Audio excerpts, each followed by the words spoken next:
Yo soy Mafe Daza y los saludo desde la Biblioteca Virgilio Barco de la ciudad de Bogotá, Colombia. El día de hoy vamos a hablar de este género literario que es tan representativo de los sentimientos, las emociones que evocan del ser humano.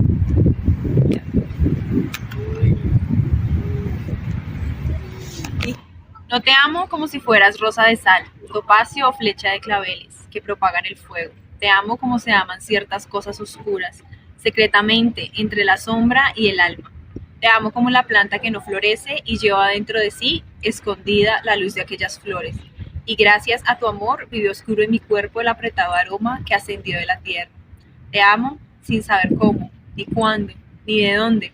Te amo directamente, sin problemas ni orgullo.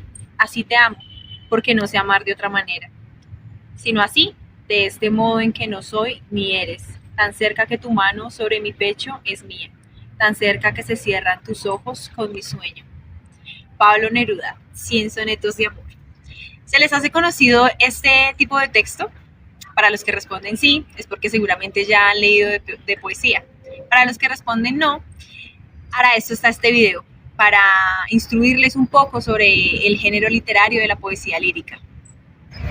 ¿Pero qué es la lírica? La lírica es la forma de poesía más antigua que expresaba tradicionalmente un sentimiento profundo o una reflexión intensa. Esta se hacía a manera de canto, en ese entonces en la antigua Grecia, en el siglo II. La lírica, o la poesía lírica, es donde el sujeto es el poeta quien relata la historia, es el sujeto lírico. La poesía lírica es propia de la antigüedad clásica occidental.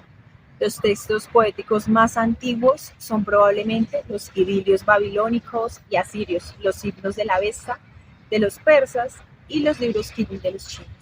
La máxima expresión lírica de la antigüedad se halla en las escrituras de la Biblia, como son los salmos, las lamentaciones y el cantar de los cantares del rey Salomón. Aunque no existe registro como tal de los primeros poemas, sabemos que estos fueron creados en torno a los rituales que se hacían a las divinidades en ese entonces, o aún a los héroes de la cultura griega. Pero en ese entonces se expresaban los poemas de manera musical con un instrumento llamado lira. Por eso recibió el nombre de lírica o poesía lírica. La lírica mezclaba la poesía, la danza y la música, transmitiéndose de forma oral. No se leía, sino que se veía a través de movimientos corporales y gestos. Algunos de los poetas griegos importantes son Safo, Anacreonte, Píndaro y Teócrito. Desde Grecia la lírica llegó a Roma, pero allí solo se recitaba, ya no se cantaba. Entre los poetas romanos están Cátulo, Horacio, Virgilio, Ovidio y Marcial. Cada uno de ellos representaba en sus escritos algunos subgéneros específicos de la poesía lírica. ¿Qué es esto de los subgéneros líricos? Ya lo vamos a ver. En estos subgéneros podemos encontrar diferentes recursos literarios. ¿Qué es un recurso literario? Son las herramientas que utilizan los escritores para embellecer sus textos y enfatizar o expresar de manera más efectiva sus ideas o emociones en una obra. Esto añade un poco más de profundidad en el texto. Por ejemplo, la metáfora. La metáfora es la figura retórica que establece una comparación implícita entre dos elementos, resaltando sus semejanzas sin usar el cómo o el cuál. Por ejemplo, sus ojos eran estrellas brillantes. Compara los ojos con estrellas para transmitir su brillo o belleza. El simbolismo es el uso de objetos o palabras o imágenes para representar ideas o conceptos más amplios y abstractos. Por ejemplo, una rosa puede simbolizar el amor con el simple hecho de escribir una flor. Por otra parte, está la aliteración, que consiste en la repetición de sonidos consonantes al principio de palabras cercanas. Este recurso crea un ritmo y empatiza ciertos aspectos del lenguaje. Por ejemplo, silenciosas las sombras se deslizan, destaca la repetición del sonido S. También está la personificación. La personificación atribuye a características humanas, a objetos inanimados, animales o conceptos abstractos. Por ejemplo, el viento susurraba suavemente, atribuye la capacidad de susurrar a algo propio del humano, al viento. Estos recursos literarios enriquecen la expresión a los autores y permiten expresar significados más profundos, evocar emociones y crear imágenes más vividas en la mente del lector. Ahora sí, vamos a explicar lo de los subgéneros líricos. Primero teníamos que hacer una pequeña introducción sobre los recursos literarios para poder entender estos subgéneros. Verán, Para aprender más de la poesía lírica y cómo la podemos reconocer en los textos y aún cómo podemos leerla, debemos saber cuáles son estos subgéneros líricos. Por ejemplo, está la oda, que es un poema lírico con un tono elevado y solemne, el cual va dirigido a una persona o cosa, ya sea abstracta o concreta. La intención es exaltar sus virtudes. En sus inicios eran acompañados con un instrumento musical. Puede tratar temas de amor, de moral, religiosos o heroicos. Un ejemplo de este es Oda a un ruiseñor de John Keats. Algunos escritores de este subgénero son Píndaro de la Grecia antigua y Pablo Neruda en la poesía moderna. Un signo tuyo busco en todas las otras, en el brusco, ondulante río de las mujeres. Trenzas, ojos apenas sumergidos, pies claros que resbalan navegando en las cumbres. De pronto me parece que diviso tus uñas, oblongas, fugitivas, sobrinas de un cerezo, y otra vez es tu pelo que pasa, y me parece ver arder en el agua tu retrato de hoguera. Miré, pero ninguna llevaba tu latido, tu luz, la greda oscura que trajiste del bosque, ninguna tuvo tus diminutas orejas. Tú eres total y breve, de todas eres una, y así contigo voy recorriendo y amando un ancho Mississippi de estuario femenino. En este poema nos podemos dar cuenta cómo se exaltan las virtudes de aquella persona de la que habla el poeta. Puede ser quizás una mujer, puede ser quizás una niña, puede ser una persona muy importante para el poeta. También está la elegía, que expresa sentimientos de tristeza, pérdida o melancolía. Así como si quisieras escribir a tu vez después de que terminara. Bueno, claro que por lo general este se utiliza para lamentar a una persona fallecida. Un ejemplo de este texto es Elegía a Ramón Sige de Miguel Hernández. Como escritores están Safo en la antigua Grecia y Emily Dickinson en la poesía moderna. Vamos a ver un ejemplo, como por ejemplo el de la Elegía de Ramón Sige a Ramón Sige de Miguel Hernández. Elegía a Ramón Sige. En Orihuela, su pueblo y el mío, se me ha muerto como del rayo Ramón Sige, con quien tanto quería. Yo quiero ser llorando el hortelano de la tierra que ocupas y estercolas, compañero del alma tan temprano, alimentando lluvias, caracoles y órganos, mi dolor sin instrumento, y las desalentadas amapolas. Daré tu corazón por alimento. Tanto dolor se agrupa en mi costado que por doler me duele hasta el aliento. Un manotazo duro, un golpe helado, un hachazo invisible y homicida, un empujón brutal te ha derribado. No hay extensión más grande que mi herida, lloro mi desventura y sus conjuntos y siento más tu muerte que mi vida. Ando sobre rastrojos de difuntos y sin calor de nadie y sin consuelo, voy de mi corazón a mis asuntos. En este poema se puede reconocer evidentemente el dolor de la persona que sufrió quizás o está sufriendo este duelo a la persona fallecida, y en este poema se describe cómo falleció la persona de la que están hablando en los versos. Otro ejemplo de estos subgéneros es la égloga. Este subgénero es poema de exaltación amorosa y hacia la naturaleza que representa la vida bucólica y rural, en donde los principales personajes que escriben el poema son pastores, quienes cuentan acerca de sus amores y de su vida en el campo. Un ejemplo que podemos encontrar es Égloga 1 de Garcilaso de la Vega. Encontramos también a escritores como Virgilio de la antigua Roma y a Luis de Góngora en la poesía barroca. También está el himno, que es un poema que alaba o celebra una deidad en un canto de alabanza. Puede tener un tono religioso o también patriótico, como los que tenemos, por ejemplo, el himno nacional, o bueno, los himnos nacionales, y como los que tenemos, por ejemplo, los himnos de alabanza, los cuales celebran la unión de determinados grupos. Por ejemplo, el himno a la belleza de Charles Baudelaire, escritores como Horacio en la antigua Roma y Rainer Maria Rilke en la poesía moderna describen este tipo de poesía. También está el epitalimio. Es un poema lírico que celebra una boda o describe la belleza de una novia. Un ejemplo, Epitalimio de John Milton. Ahí podemos encontrar también escritores como Cátulo de la antigua Roma y Anne Bradstreet en la poesía puritana. Por último, tenemos estos dos que son epigrama y sátira lírica. En epigrama es un poema lírico y conciso, a menudo humorístico y satírico. Por ejemplo, Epigrama 30 de Marcial. En este podemos encontrar escritores como Marcial de la antigua Roma y Alexander Pope en la poesía neoclásica. Y sátira lírica es un poema que critica a la sociedad a menudo de manera humorística, que ridiculiza a un personaje y sus actuaciones para ponerlo en evidencia, expresando indignación, con el objetivo de provocar una reflexión o cambio. Por ejemplo, tenemos Sátira 7 de Horacio. Podemos encontrar escritores como Juvenal en la antigua Roma y Alexander Pope en la poesía inglesa del siglo XVIII. Ya pudimos ver estos subgéneros líricos que de alguna u otra manera nos ayudan a diferenciar la poesía lírica y sus diferentes contextos o sus diferentes componentes dentro de la misma poesía. Esto nos ayuda a reconocer qué tipo de subgénero estamos manejando y también qué tipo de subgénero podemos nosotros llegar a crear, podemos llegar a escribir, dándonos cuenta de que cada uno tiene características específicas como los cuales ya acabamos de ver. Todo esto que acabamos de ver, esta información es para poder llegar a analizar un poema de una manera más comprensiva, de una manera más crítica. Entonces, vamos a ver algunos pasos, algunos tips para poder leer un poema y llegar a analizarlo de una manera más específica. Lo primero que debemos hacer es leer el poema lentamente, al menos 2 o 3 veces.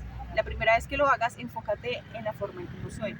La segunda vez, toma nota de las imágenes del poema. Y la tercera, enfócate en la narración. Como segundo punto, estudia las oraciones del poema, en lugar de solamente los versos. En su mayoría los poemas tienen signos de puntuación como una forma de mostrar en dónde hacer pausas y en dónde terminan las ideas. Debes considerar cada oración completa como una idea unificada, independiente del lugar en donde ocurra el salto de línea. Luego regresa y evalúa cómo los saltos de línea podrían contribuir en el significado de cada oración. En caso de que el poema no tenga puntuación, debes enfocarte en los saltos de línea. Como tercero, comenta el poema, escribiendo notas o pequeñas glosas o preguntas aún en los márgenes del poema.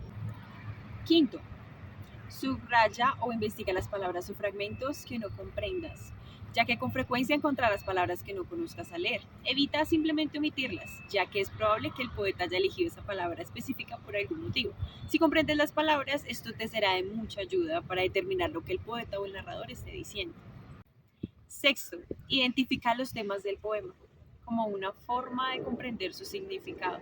Un poema abarcará uno o más temas, por ejemplo, el amor, la pérdida, la unidad, el luto. El tema constituye el meollo del significado del poema. Estas son algunas preguntas con las que puedes ayudarte para encontrar el tema específico del poema. Como número séptimo, analiza las imágenes del poema como una forma de comprender mejor su mensaje. Los poetas se valen de las imágenes para evocar tus sentidos de forma que puedas identificarte con los mensajes del poema. Si analizas las imágenes, esto te será de ayuda para comprender mejor el mensaje y los temas del poema. Presta atención al uso del lenguaje figurativo en el poema. ¿Qué es lo que describe el poema? ¿Qué imágenes se te vienen a la mente al leer el poema? Toma nota de estas imágenes, aún en las márgenes, y utilízala para ayudarte a analizar el poema. Por ejemplo, puedes resaltar todas las palabras descriptivas y examinar lo que sugieren. Octavo, determina qué es lo que sugiere el título del poema acerca del poema en sí. En algunos de los casos, los poetas utilizan el título para brindar perspicacias en cuanto a aquello de lo que trata el poema o lo que lo haya inspirado. Una vez que hayas leído el poema varias veces, regresa al título y vuelve a leerlo. Considera las razones por las cuales el poeta podría haberlo elegido. ¿Cómo cambia o refuerza la forma en la que hayas interpretado el poema hasta este momento? Vuelve a leer el poema una vez que hayas vuelto a leer el título. En ocasiones el título podría ser un verso o una palabra del poema. Sin embargo, es posible que parezca no tener relación con el poema y esto podría cambiar la forma como lo interpretes. Ya por último, te voy a enseñar algunos tips o algunos pasos para que tú puedas expresar o declarar o relatar el poema de una forma más profesional. De alguna manera, por decirlo. De alguna manera que los demás no se vayan a reír de ti a la manera de leer un poema. Al momento de leer un poema. Lo primero que debes hacer cuando vayas a expresar o declarar un poema en público, ya sea con algún otro amigo, o aún cuando estés aprendiendo a leerlo, o ya sea en una asamblea general, lo primero que debes hacer es leerlo con lentitud. Es importante que controles el ritmo al leer el poema, de forma que puedas prestar atención a los detalles pequeños del poema. Respira hondo al leer, como una forma de ayudarte a bajar la velocidad. Apresurarte a leer el poema puede llevar a que no experimentes completamente el sonido y el ritmo. Está grabando. Segundo, articula cada palabra del poema. Ten cuidado de pronunciar cada sílaba de cada palabra. Esto es importante para la métrica del poema. Debes dejar que cada sonido se sostenga por sí solo de forma que el ritmo del poema se acerque lo más posible a la intención del poeta. Cada sílaba y sonido contribuirán al ritmo del poema. Enfócate en el sonido y el ritmo de las palabras. Tercero, haz pausas en la puntuación en lugar de en los saltos de línea. Puede ser complicado, pero como le explicamos anteriormente, leer un poema, debido a que los versos se vienen en medio de una oración, es un poco complejo. Evita detenerte en los saltos de línea, ya que esto hará que el poema tenga un sonido entrecortado y difícil de comprender. En cambio, si lees de corrido los saltos de línea y haces pausas en los signos de puntuación, se entenderá mucho mejor. Haz pausas en las comas o en los guiones y te detienes del todo en el momento que vayas a llegar a un punto o un punto y coma. En caso de que no haya signos de puntuación en el poema, debes tratar los saltos de línea. Haz pausas en las comas o en los guiones. Detente del todo en el momento de llegar a un punto o un punto y coma. En caso de que no haya signos de puntuación en el poema, debes tratar los saltos de línea en este momento, como si fueran posibles puntos de pausa, y determinar la longitud de la pausa que tú consideres adecuada para el poema, ya que son pausas más naturales, es decir, te lo sugiere el verso, la estrofa, más no te lo sugieren los signos de puntuación. Y cuarto y último, incorpora emoción a la lectura, pero sin ser demasiado dramático. Emplea la emoción que el poema evoque para realizar tu lectura. Sin embargo, evita tratar de representar el poema. La lectura debe dejar que el poema hable por sí solo. Por ejemplo, en el caso de un poema de amor, podrías emplear un tono cálido y nostálgico, o bien inyectar un poco de ira al leer un poema enojado. Aquí nos pudimos dar de cuenta cómo se emplean estos métodos, estos tips, ayudas que pueden servirles a ustedes también para que empiecen a leer poemas de una manera más sencilla. Leer poemas realmente no es tan complicado, solamente debes empezar a hacerlo, empezar a conocer las palabras de los poemas y no pasarlas por alto, ya que son muy importantes. A veces No leemos los poemas porque pensamos que son demasiado difíciles, tienen un vocabulario complicado porque no están dentro de nuestro léxico.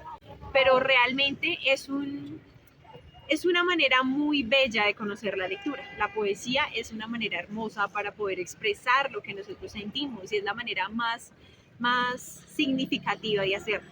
Así que los invito a que ustedes también puedan escribir sus propios poemas. Ya se dieron cuenta de que no es demasiado difícil.